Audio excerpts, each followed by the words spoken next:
What's up, y'all? This is my second rodeo with this keyboard. I had it for a while, but I sold it when I got a MacBook Air. But then I got rid of the MacBook Air and got a MacBook Pro. And now I need that portability of the iPad and the MacBook Air back. So I got this keyboard. It's for the M2 iPad Pro, M1 iPad Pro, and a new M2 iPad Air.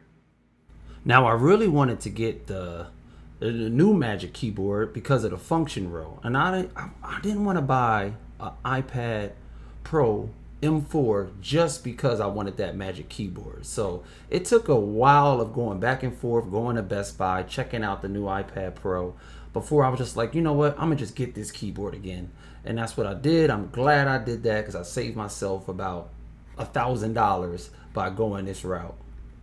Now, the one thing I would like to mention about both keyboards is it's made of a polyurethane material, so it picks up a lot of dirt. It gets real greasy and it gets real dirty real fast. And over time, it took about a year or two, it'll start cracking and ripping if you throw it into book bags and stuff like that. If you take care of it, you won't really have any issues. I threw my old one into book bags frequently.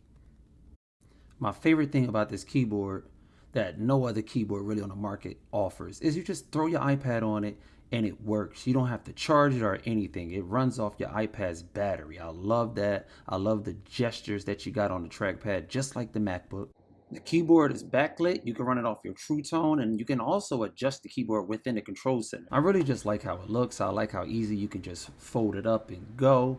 I tried using the virtual or the keypad, the keyboard that's built within the tablet. I can't use that, man. When I'm in my buddy's Twitch streams, I have so many typos trying to use that, and it takes up screen space. So this keyboard allows you to not have that keyboard on your screen taking up your screen real estate.